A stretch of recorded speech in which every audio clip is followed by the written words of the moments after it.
Continua il dramma dei siciliani nella Morsa del Fuoco da Palermo a Messina.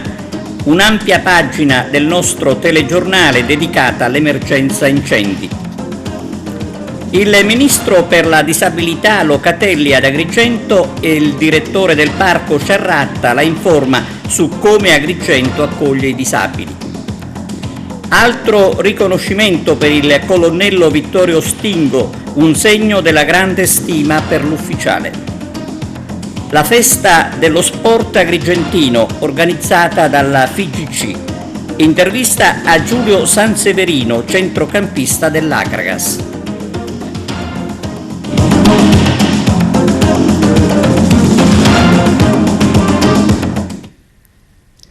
Buongiorno da TVA Notizie. Immagini drammatiche, quelle che giungono da Palermo con morti e devastazioni e con la gente al buio da 20 ore, con un caso davvero curioso che si registra in pieno centro, in via Ragusa, una strada alimentata a metà per un guasto ad una piccola cabina. Un dramma nel dramma, insomma, con i cittadini che a questo punto sperano solo nel miracolo per venirne fuori. Intanto il presidente della regione Schifani chiede al governo nazionale di proclamare lo stato di emergenza. Oggi in giunta verrà dichiarato lo stato di calamità. E il presidente della regione Renato Schifani, oltre alla situazione di Palermo, deve affrontare anche l'emergenza aeroporto di Catania. Il servizio di Arturo Cantella. Una giornata intensa quella di ieri per il presidente della regione Renato Schifani, preso dalle varie emergenze che stanno purtroppo interessando la nostra isola. Il primo, quello riguardante l'aeroporto di Catania Fontana Rossa, che a seguito di un incendio avvenuto giorni addietro ha bloccato l'agibilità dello stesso scalo aeroportuale, con i voli dirottati tra Comiso e Trapani. Schifani ha annunciato che da oggi aumenteranno i voli e si tornerà alla piena operatività la prossima settimana. Ottimo coordinamento con il ministro Salvini che sta seguendo assieme a me da vicino la vicenda.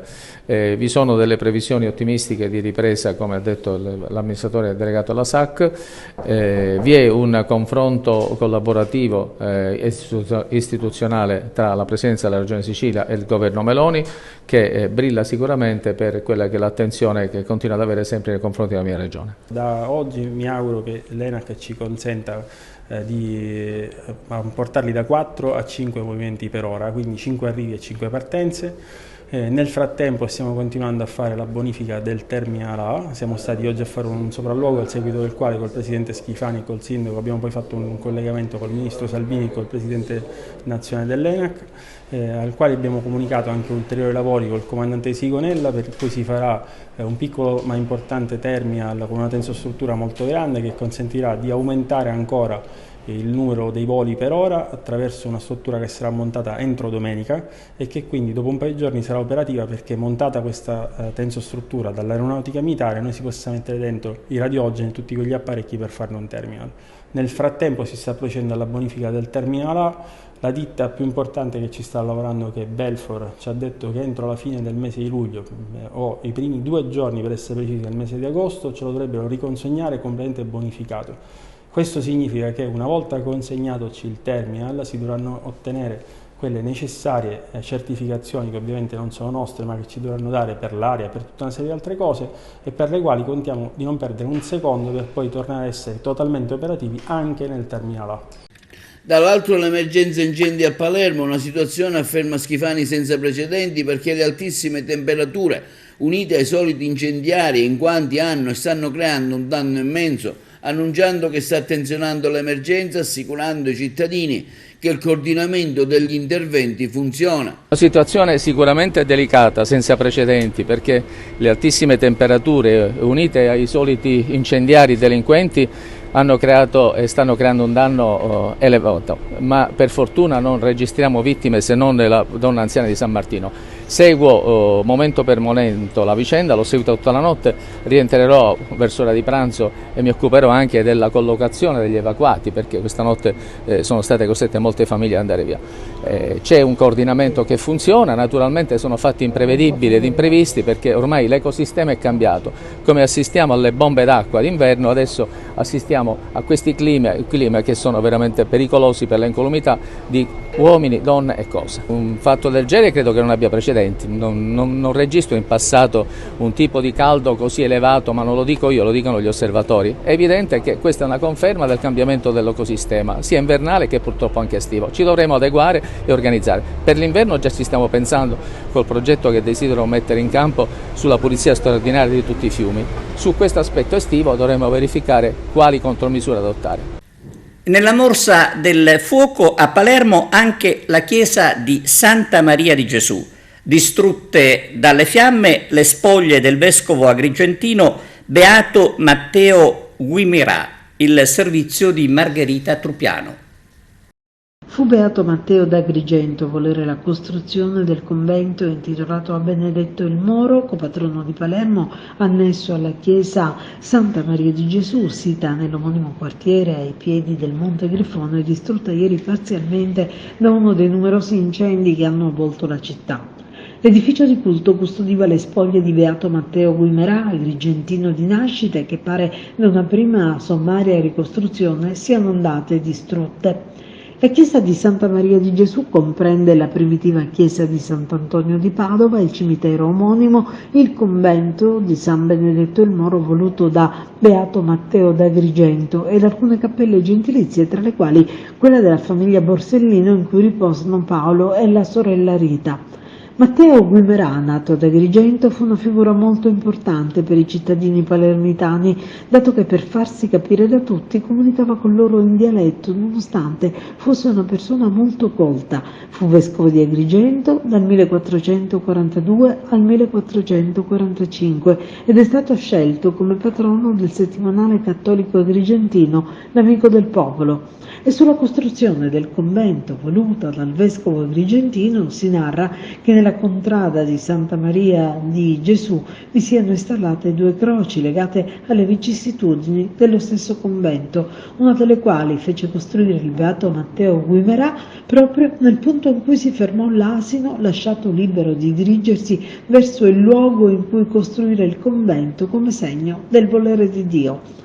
Morto il Beato Matteo, si aprì una contesa tra frati di San Francesco Lichiovara di Palermo, nel cui convento il Beato Matteo era morto, e quelli di Santa Maria di Gesù che lo reclamavano in quanto loro fondatore. I frati di Santa Maria di Gesù, nel corso di una giornata tempestosa, trafugarono il corpo di Beato Matteo da Girgenti. Il temporale impose ai frati di San Francesco di desistere dall'inseguimento per riprendersi la sacra reliquia. La tempesta fu ritenuta prodigiosa e, a ricordo del luogo, oggi Piazza Guadagna, fu innalzata un'altra croce. Parliamo ancora di incendi che mettono a repentaglio l'incolumità dei cittadini, come è avvenuto a Oliveri in provincia di Messina, dove il sindaco ha ordinato l'evacuazione del paese. Acqua! Aprite!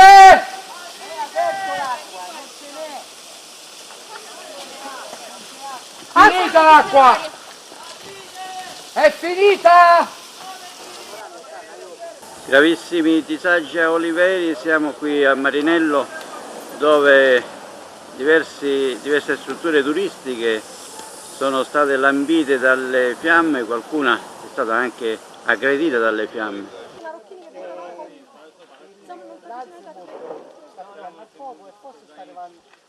Non c'è più acqua! E siamo in una strada dove, come stiamo vedendo dalle immagini, anche una centralina dell'Enel sta andando letteralmente a fuoco, oltre che alcune abitazioni. Vediamo cittadini, turisti increduli che cercano in qualche modo di domare le fiamme con i mezzi che hanno a disposizione, con delle acqua, dei tubi dell'acqua domestica, insomma cercano di darsi da fare, ma la situazione è drammatica, tutto il paese è in una coltre fitta di fumo nero, come vedete dalle immagini è impossibile anche vedere oltre, e quella che vediamo in fumo è una centralina dell'Enel. Quando vi siete accorti che la situazione stava precipitando? Un'oretta la situazione è precipitata, ma l'incendio da dove è partito? È partito dalle montagne di Patti. Ed è sceso giù? Sì. Voi siete turisti? Stamattina, sì. Turisti, state cercando di intervenire con i mezzi che avete a disposizione, acqua, qualche secchio, qualche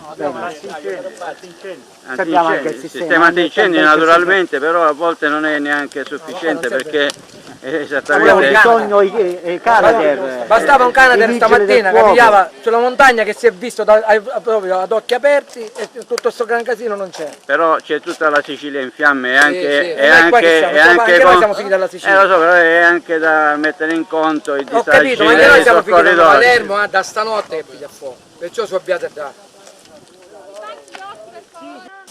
Completamente divorato tutto il costone della montagna che porta al Tindari, ma come si vede dalle immagini anche il centro del paese è stato lambito, aggredito dalle fiamme, un paese che in questo momento si presenta, direi, spettrale. Le persone si sono allontanate, impaurite, anche perché non si riesce a domare questo incendio, perché ovviamente tutta la Sicilia sta bruciando, quindi nonostante gli interventi siano già presenti alcune squadre, però è chiaro che la vastità dell'incendio è imponente, quindi è difficile intervenire.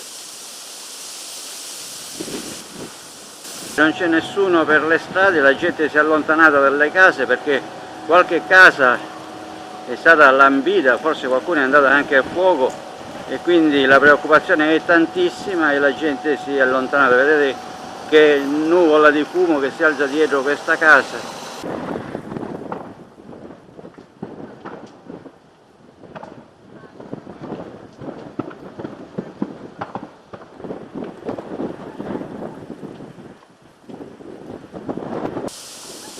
E questo è il parcheggio, uno dei parcheggi dell'autostrada Messina-Palermo, completamente divorato dalle fiamme. Come si vede ancora ci sono dei punti che fumano, però è stato tutto bruciato praticamente. Cancellato anche un luogo simbolo per i messinesi, l'oasi di Massa San Giovanni, distrutta dalle fiamme. All'1:30 una signora ci ha chiamato che aveva visto delle fiamme dal lato interno dall'interno del paese, si vedeva Curcuraci, che già una villa era stata bruciata totalmente.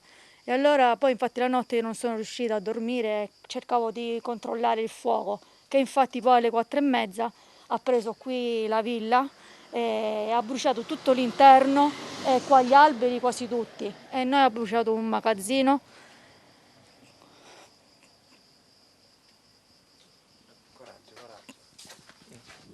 Diciamo, la paura è stata tanta, però in questi casi farsi prendere dal panico è inutile, e quindi io ho cercato c'era la lapa di mio suocero che era proprio in fiamme, l'abbiamo spenta, abbiamo cercato di recuperare il salvabile. Poi quando meno te l'aspetti, infatti il magazzino siamo andati a controllare più volte, non c'era sintomo di incendio, quindi eravamo tranquilli. Improvvisamente però il fuoco, sappiamo benissimo che una scintilla provoca tante cose, infatti non si è recuperato niente. Il problema è che bisogna avere lungimiranza nel progettare eventuali, si parla sempre di programmazione, però non c'è programmazione. L'acqua... Troppi terreni abbandonati anche. Sì, questo è un problema che l'abbandono deriva da una mancanza di attività anche di sostegno all'agricoltura. Io stavo cercando di creare insieme ad alcuni amici un gruppo di persone che potesse recuperare questi terreni abbandonati che sono ricchezze del nostro territorio. però purtroppo si è bruciato tutto. Quindi, che dire, purtroppo gli incidenti, chiamiamolo incidente, però deve essere di monito per il futuro. Se non serve il passato a capire il futuro, a proteggere il futuro, sono solo parole al vento. La parola denuncia, chi denunciamo? Chi è che l'ha fatta questa cosa qua, che si mette una mano sulla coscienza?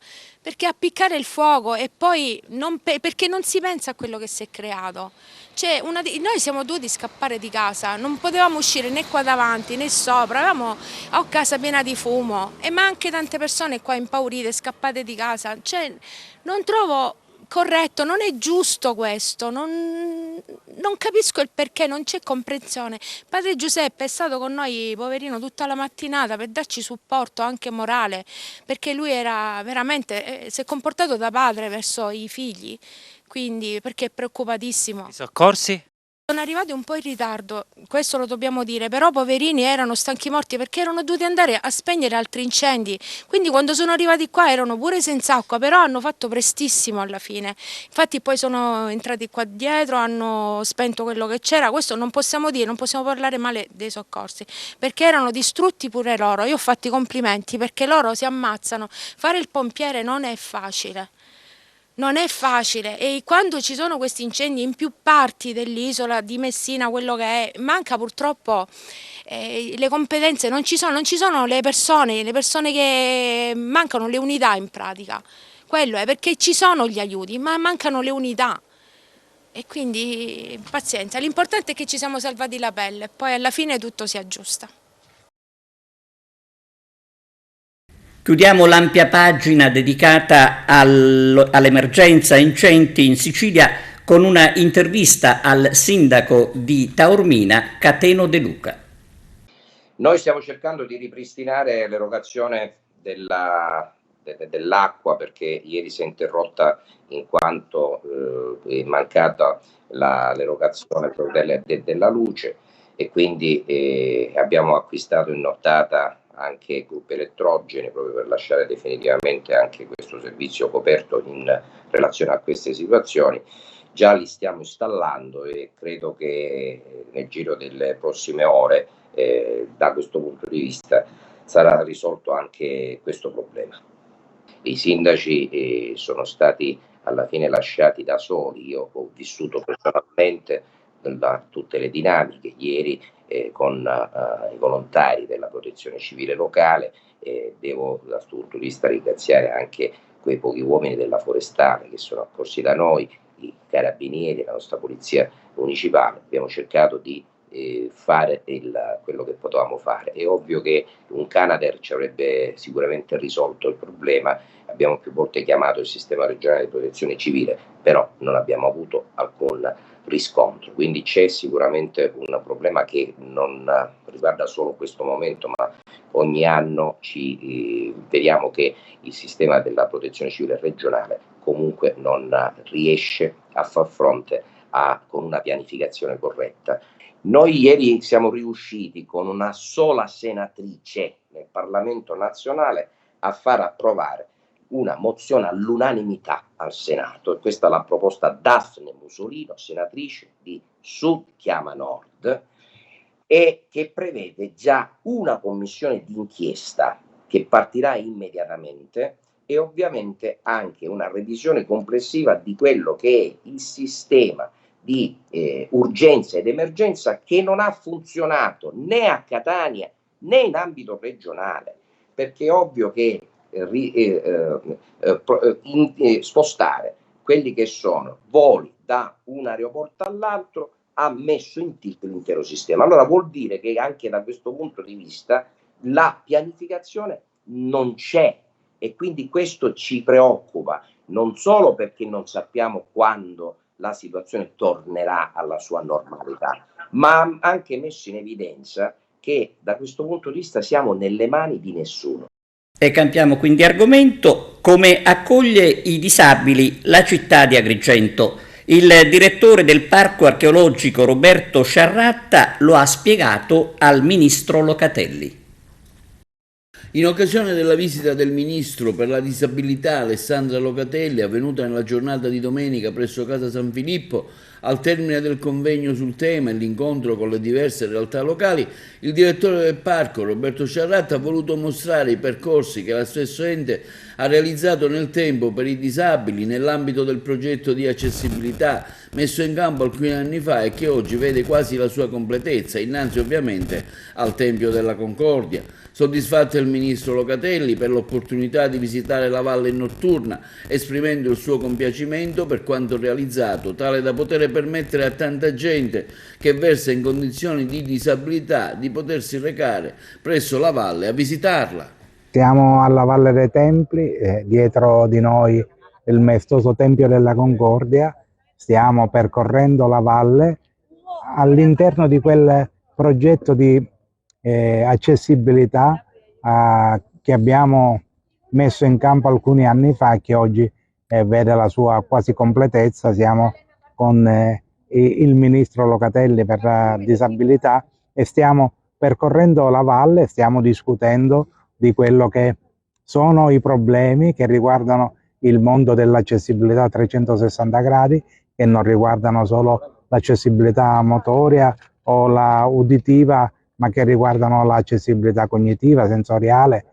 Molte cose ne sono state fatte, molte ne abbiamo da fare, questo sempre per garantire la valle e i luoghi della cultura accessibili a tutti, non con una particolare dedizione rispetto al visitatore, ma rispetto all'uomo, che è una persona che ha delle diverse metodologie di approccio e noi da questo punto di vista dobbiamo rendere tutti uguali.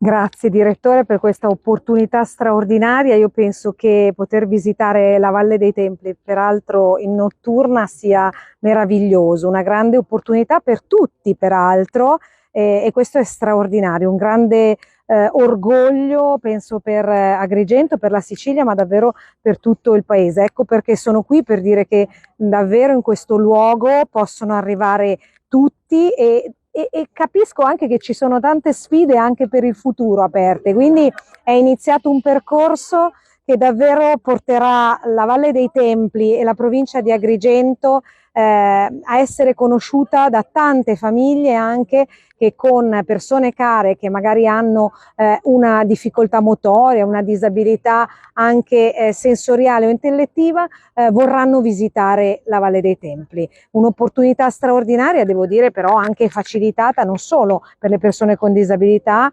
ma anche per magari le mamme con le carrozzine, le persone anziane, un percorso anche in tutta sicurezza che può essere accompagnato. Questa è una cosa straordinaria, faccio i miei complimenti al direttore ma anche a tutto lo staff, davvero una squadra importante. Grazie. Il prefetto Filippo Romano ha ricevuto la delegazione FAI di Agrigento presieduta da Giuseppe Taibbi, il quale ha rilanciato l'impegno dei FAI per Agrigento 2025. Taibbi ha auspicato tra l'altro la realizzazione del museo di città da ospitare all'interno del Collegio dei Filippini. Facevano parte della delegazione Bruno Carapezza, Anna Gangarossa, Adriana Iacono, Luigi Mula, Carmelo Capraro, Giuseppe Luparello. Si svolgerà domani la premiazione dei concorsi Fotografa San Calogero e Fotografa il Mandorlo in Fiore, concorsi ideati dal giornale online Agrigento Oggi. Margherita Trupiano. Premiazione dei vincitori dei concorsi Fotografa San Calogero e Fotografa il Mandorlo in Fiore domani alle 19:30 presso il centro commerciale Città dei Templi di Agrigento. Una serata con un parterre di presenze prestigiose a partire dalle autorità locali e numerosi ospiti che gravitano nel mondo del giornalismo, dell'arte, della musica e del folklore. I due contest hanno avuto l'obiettivo di catturare l'essenza di due importanti simboli di Agrigento, lo spirito devozionale e la bellezza monumentale e storico-tradizionale della Città dei Templi. L'evento sarà un momento di condivisione e apprezzamento dell'arte, della fotografia e delle opere di talentuosi partecipanti. La giuria ha selezionato le foto vincitrici tra tantissime presentate che hanno espresso creatività, sensibilità e una profonda connessione con il territorio. Domenico Vecchio, giornalista e ideatore dell'evento sottolinea l'importanza della fotografia come potente mezzo per raccontare storie e catturare l'anima di un luogo. Sono orgoglioso, dice, di premiare i vincitori di questi concorsi che hanno saputo interpretare in modo unico i temi proposti. Voglio ringraziare tutti i partecipanti per aver condiviso la loro visione artistica con noi. Le foto partecipanti ai concorsi sono state caricate su un'apposita app del Comune di Agrigento che ha patrocinato gratuitamente l'evento, sottolineando il valore dell'iniziativa per la promozione dell'arte e della cultura del territorio. Durante la serata il distretto turistico Valle dei Templi assegnerà il premio migliore foto della destinazione turistica, mentre il circolo John Belushi premierà il migliore ritratto. Il 31 luglio scade il bando di concorso per studenti universitari per l'anno accademico 2023-2024. Vediamo con Arturo Cantella. Scadrà il prossimo 31 luglio il bando di concorso ERSU Palermo per le borse di studio e i posti letto per il prossimo anno accademico 2023-2024.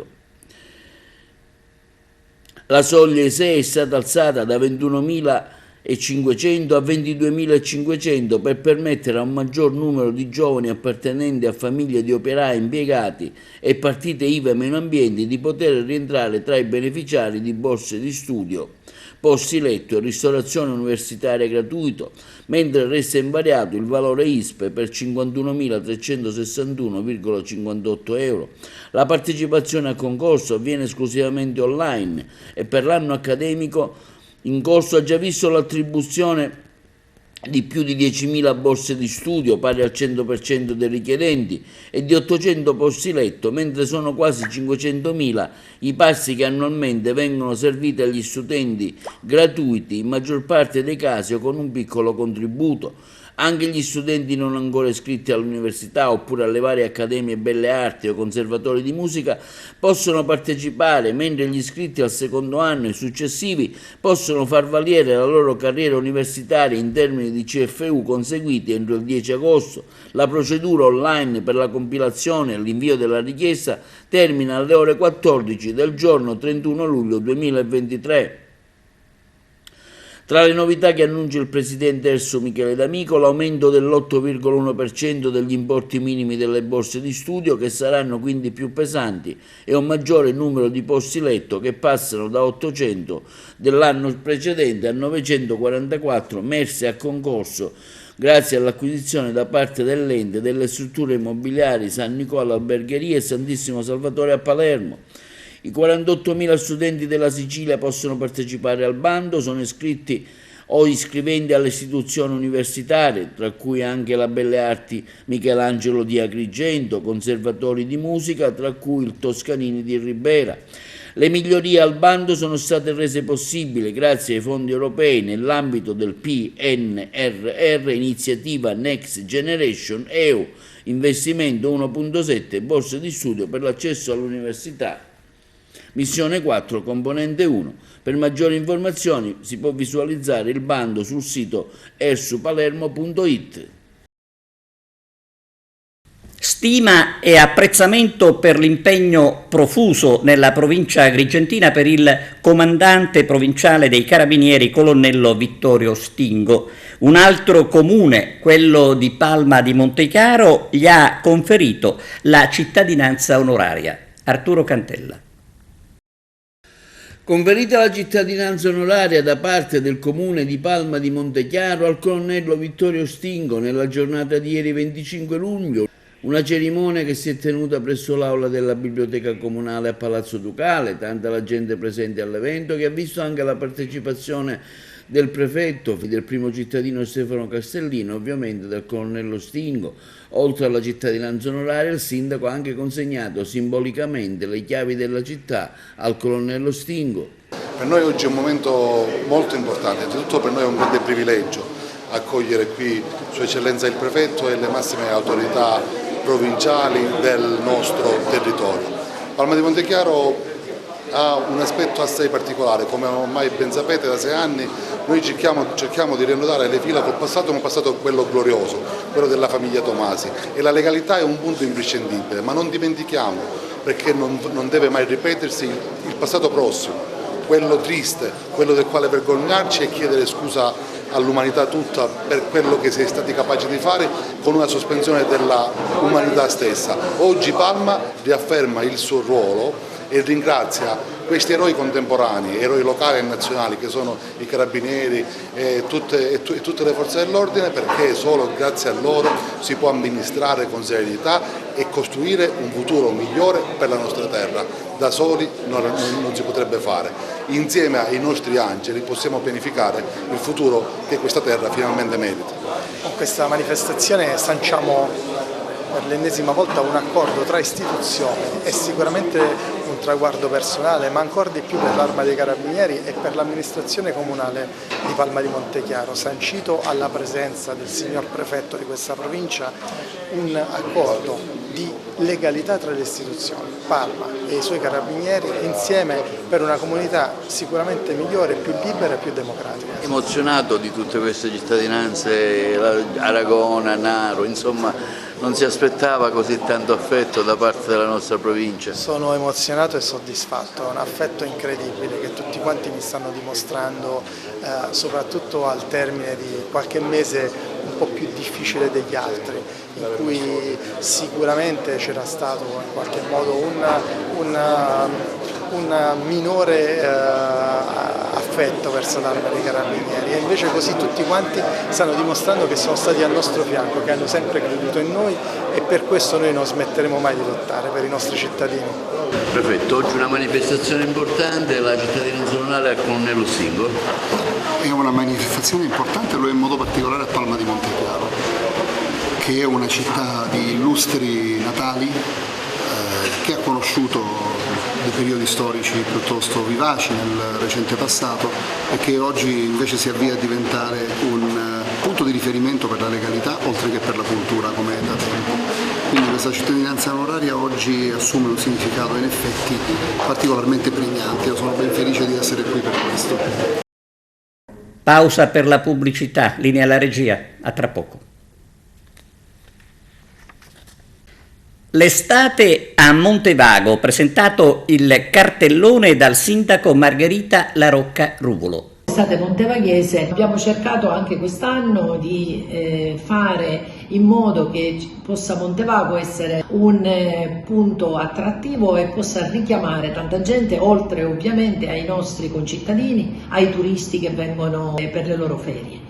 Abbiamo momenti particolari, il calendario è un calendario molto nutrito, dalla 3 giorni della festa di San Domenico, quindi dai primissimi di agosto, 5, 6, 7, 8 agosto, con la festa del limone, quindi con degustazioni tipiche. La festa è curata dall'associazione La Smania Addosso, con momenti di musica, con gli sbandieratori, ed è una festa che si mischia, diciamo così, al religioso, mettiamo anche il divertimento. Poi il 9 ci sarà un recital dell'attore di teatro Gianfranco Iannuzzo, anche questo sarà un momento di particolare, diciamo così, interesse. Sono certa che tanta gente verrà perché è un attore di teatro molto conosciuto. L'evento si terrà nella vecchia chiesa madre, quindi in una scenografia inusuale da un lato per chi non l'ha visto mai, per chi come noi ha già visto anche l'anno scorso questo tipo di manifestazione, diciamo venite perché è un evento molto bello anche in termini emotivi. Sempre al vecchio centro e quindi sempre nella piazza matrice che fu la piazza prima del terremoto del 68, ci sarà il 22 un altro momento molto bello, la produzione Savatteri, un racconto di fiabe della Walt Disney, e anche questo non è un momento solo per i bambini, certamente aspettiamo i bambini, ma è un momento bello anche per gli adulti, perché anche gli adulti abbiamo visto e continuiamo a vedere le fiabe della Walt Disney, e in quello scenario sicuramente sarà molto bello, almeno pensiamo interessante. E poi ci sarà qualche commedia, c'è la festa dei vignaiuoli tenuta col patrocinio gratuito del comune dall'azienda La Chiusa. Il clou di questa estate, il 10 agosto, ci sarà il concerto Le Vibrazioni, concerto che abbiamo voluto proprio proporre nel nostro comune per avere e dare ai giovani di tutto il comprensorio la possibilità di passare una serata all'insegna della bella e buona musica e del divertimento. E poi per la fine di agosto e i primi weekend di settembre, i Borghi dei Borghi, a cui noi abbiamo aderito, ha messo su un programma con passeggiate e momenti di intrattenimento. In quei giorni, quindi nella prima decina di settembre, ci sarà la famosa festa del vino, che a Montevago ormai è diventato un appuntamento annuale da oltre 27 anni, e quindi in quelle giornate ci sarà pure lì musica. Coinvolgeremo le aziende del territorio, sia le aziende che producono vino, sia le aziende che producono olio, quindi ancora una volta la parte turistica, la parte alimentare e la parte di spettacolo la faranno da padroni. Per questo però poi ci sarà un programma ad hoc che pubblicheremo ovviamente più avanti. Quindi vi aspettiamo, e vi aspettiamo in tanti, e vi aspettiamo a Montevago. Caccia al pesce spada al lago di Ganzirri nel Messinese. Vediamo.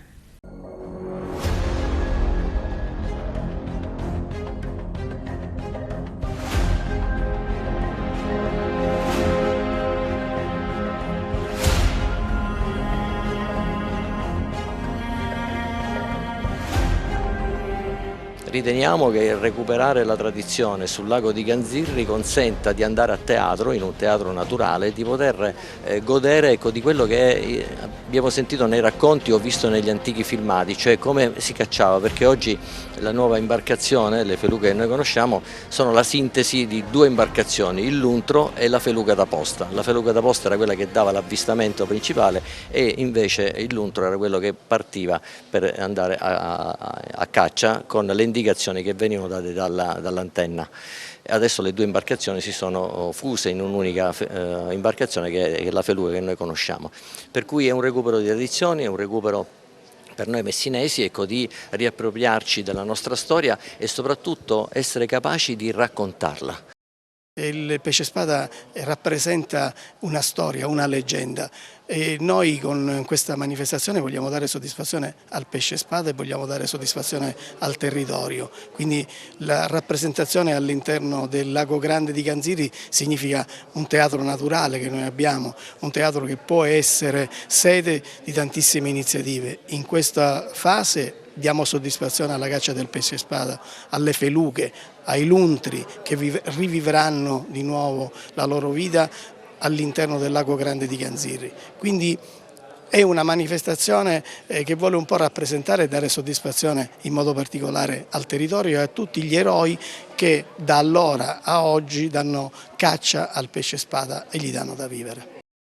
Noi nell'ambito di questa 3 giorni faremo per 2 giorni, il giovedì e il venerdì dalle 18 alle 20, la visita alla torre di Ganzirri, comunemente chiamata Torre Saracena. È una delle torri, delle 197 torri censite già da allora da un delegato di Marcantonio Colonna, che costituivano appunto le torri di difesa della nostra cittadinanza. C'è un panorama mozzafiato dalla terrazza, faremo insieme una mostra che parla dello stretto di Messina tra flora, fauna e mito con il contributo di Maria Costa, quindi vi aspettiamo lì giovedì e venerdì dalle 18 alle 20. Siamo alla pagina sportiva. Carmelo Lentini ci parla della festa dello sport agrigentino organizzata dalla FIGC.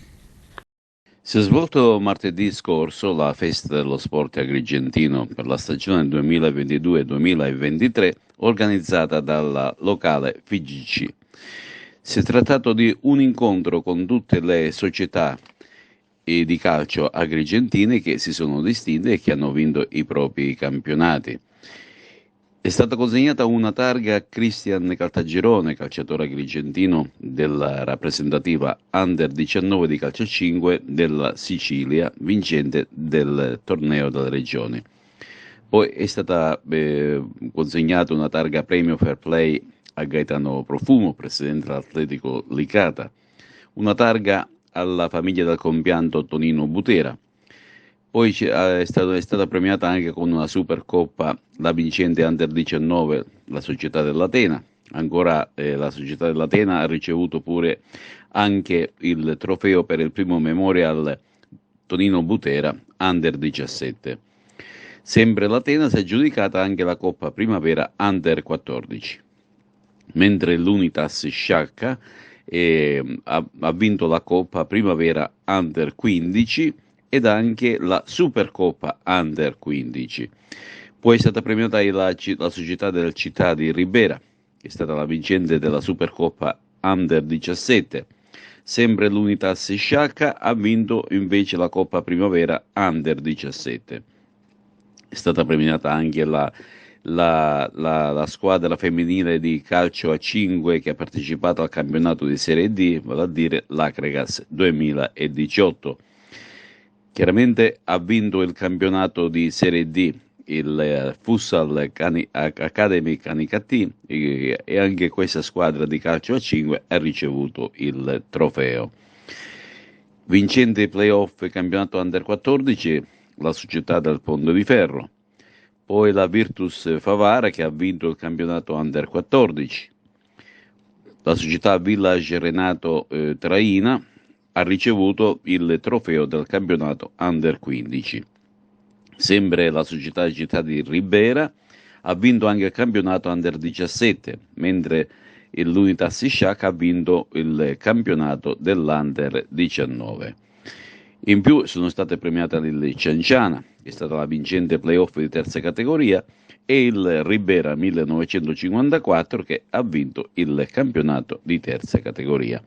Hanno partecipato alla manifestazione il presidente della FIGC Sicilia Sandro Morgana, il presidente onorario Santino Lopresti, il coordinatore regionale Stefano Valenti, il presidente agrigentino Angelo Caramanno e tutti i componenti della delegazione provinciale FIGC LND di Agrigento, oltre a Luigi Gentile e Tonino Saieva, che sono componenti della FIGC a livello regionale.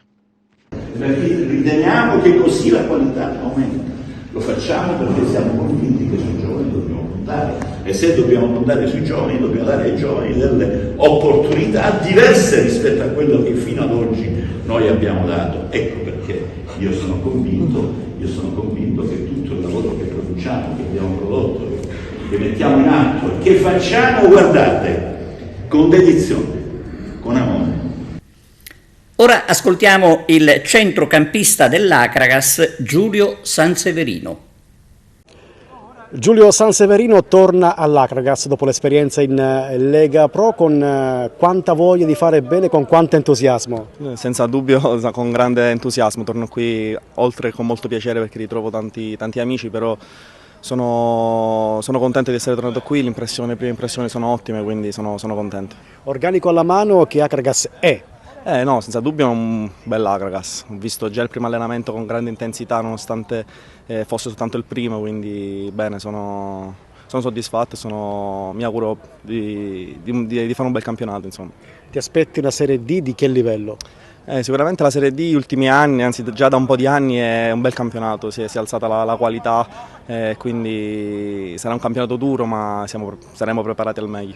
Come stai fisicamente e quali sono i tuoi obiettivi principali per la stagione che sta per cominciare? Sicuramente come obiettivo, come ogni anno, è giocare il più possibile, quindi stare bene il più possibile come ogni anno e quindi prepararsi al meglio per fare più partite possibili. Poi il ruolo lo decide il mister, quindi gli obiettivi possono variare in base al ruolo, però questi sono i primi obiettivi. Ai tifosi cosa possiamo promettere? Sicuramente tanto sudore, tanta grinta come al solito, come quello che merita questa piazza, quindi sicuramente tanto sudore, tanta corsa e speriamo di divertirci con anche qualche gol. Tu cosa puoi dare all'Acragas?